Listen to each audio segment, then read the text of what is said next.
Hi, everyone, and welcome to our final presentation for the Internet Equity Initiative project this quarter. So we'll begin with first an overview of an agenda for our presentation this quarter. We'll start with an overview just to sort of introduce the team, the project, and provide some context on our objectives. Next, we'll discuss our core deliverables for the quarter, the integration of current and legacy databases, our creation of interactive plots, and our interactive dashboard that we generated. And then we'll end with some key takeaways for the project. So starting with an overview, just a bit of a quick introduction to our team. We had 7 core members. Alexis, who is our external mentor and director of the IEI. Janatis was our internal mentor, postdoc at the DSI, and our core team is comprised of four students. We have Marleen, Charlie, Yasmin, and myself. So quick background on the project. The IEI aims to realize equitable, resilient, and sustainable internet solutions that benefit all communities. But what does that mean, and why does that matter? So even today, internet access remains quite unequal. For instance, in 2020, there were more than 110,000 children across the Chicago area who lacked access to broadband internet.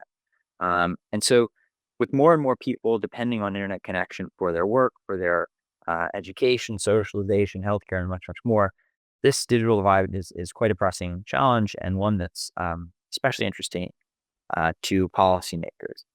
And so as a result, many policymakers are really attempting to remedy this inequality, and that's where the work of the IEI comes in. So the core objectives of the IEI are really threefold. First, to provide problem-driven measurement data and analysis to help identify connectivity gaps. Second is to present models to evaluate a diverse range of connectivity options. And third is to really help provide insights on social effects of infrastructure investment proposals. And so those are the 3 core focuses. So more specifically, our goals for the project were threefold. First, to build upon the previous quarter's analysis of Milwaukee broadband data by integrating the current and legacy databases to provide really a comprehensive and a complete analysis of the device-specific metrics and insights across all periods. Second is to create a set of interactive visualizations to help evaluate the internet performance across different devices and metrics. And last is to combine all of those metrics, those visualizations rather, to view all different metrics simultaneously and in one single simple place. So about our data. Our data was collected from the greater Milwaukee area, 55 different devices, collecting a number of different metrics. So these include throughput, which is often just referred to as speed or measured in megabytes per second, and latency, which is the delay in communication between a device and the internet. And so with these devices taking measurements every few seconds for weeks at a time, there's really a large amount of data that we're working with. And so interactive filtering and visualization becomes a challenge and something that is especially important for the IEI. And so because of a change in the measurement device, as you can see on the right of the slide here, the metric speed type tester is this sort of box that collects that data. The change in that physical box created 2 distinct databases with different formats and data. And so in order to provide comprehensive analysis across all periods of time, we needed to really first integrate both of those databases and all of that data into one consistent coherent format. So next, I'll pass it to Yasmin, who will talk more about the Netrix database. Netrix has a software framework to concentrate and run dedicated computer network measurements. Through these measurements, we have insight into 4 major internet metrics that we analyze through this project, including upload speed, download speed, last mile latency, and latency to destination. For the upload and download speeds, there are 2 tests employed, NDT7 and Ookla. NDT7 speed tests have a fixed test length and one transmission control protocol, TCP, while Ookla is more adaptable to higher latencies because it can adjust the TCP connection and test length. The data from these tests are stored in 8 tables with 150,000 to 200,000 entries, each inside of the metrics database. For each metrics, there are 2 tables, the legacy and non-legacy tables. Both contain similar data points such as unique device IDs, data topics, and measurement dates and times. However, the legacy data employs older infrastructure and because of the outdated protocols, stores important data points in a JSON object and has more redundant columns for analysis. The current data, however, employs newer internet testing infrastructure and condenses the testing data into 18 columns versus the 87 from the legacy data. After exploratory analysis, our first major task was to create one table per metric that combines the legacy and current data. In particular, the legacy data required us to strip data from a file ID JSON object.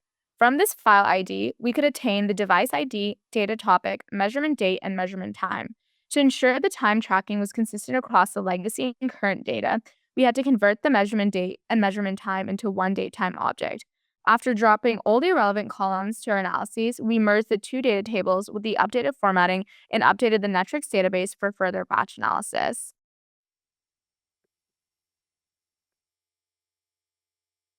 Gap and outlier detection. First, we'll start with outlier detection. This is a time series graph that shows the rolling average over 7 days and the outliers over that 7-day period. This graph specifically is of download speed, which is the speed it takes to download a file from the internet.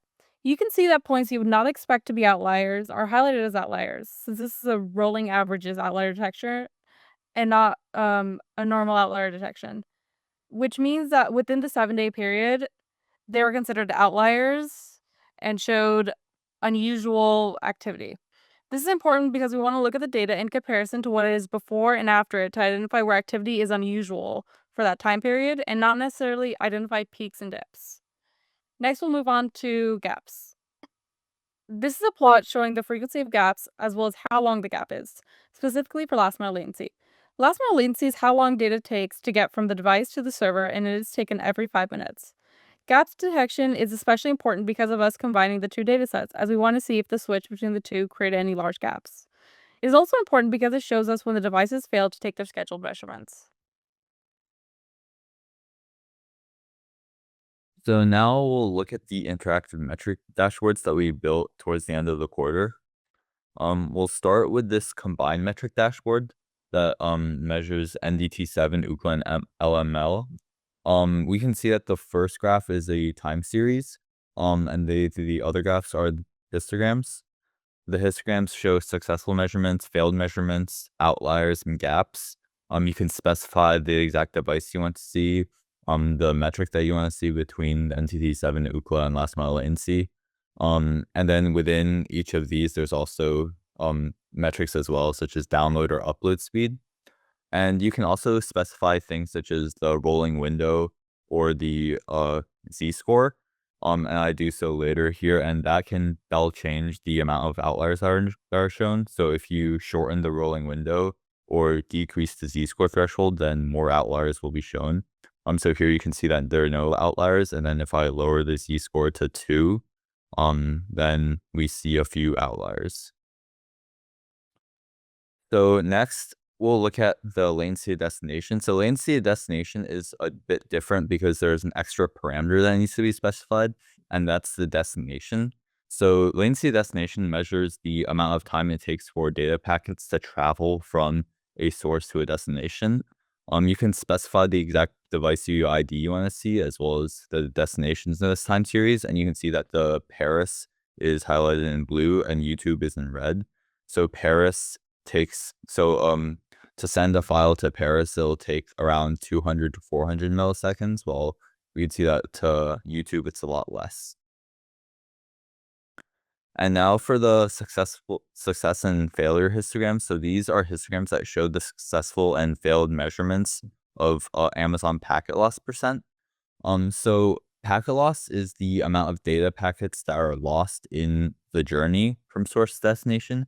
So if you're on a FaceTime call and you have a really high packet loss percent, then that means that the call is going to be very glitchy and you're going to lose a lot of data in between that journey. In these histograms, you can also specify the bin size. We can see that the bin sizes here are very narrow, but you can increase them to be larger. And you can also specify the device as well. And now for the overall contributions we made this quarter. So we combined the current and legacy databases to have a more cohesive database. And then we conduct some exploratory data analysis on this new data set. And then we use Poly to create those interactive dashboards we just saw and combined all of those dashboards into a single one that you can filter which metric you want to see.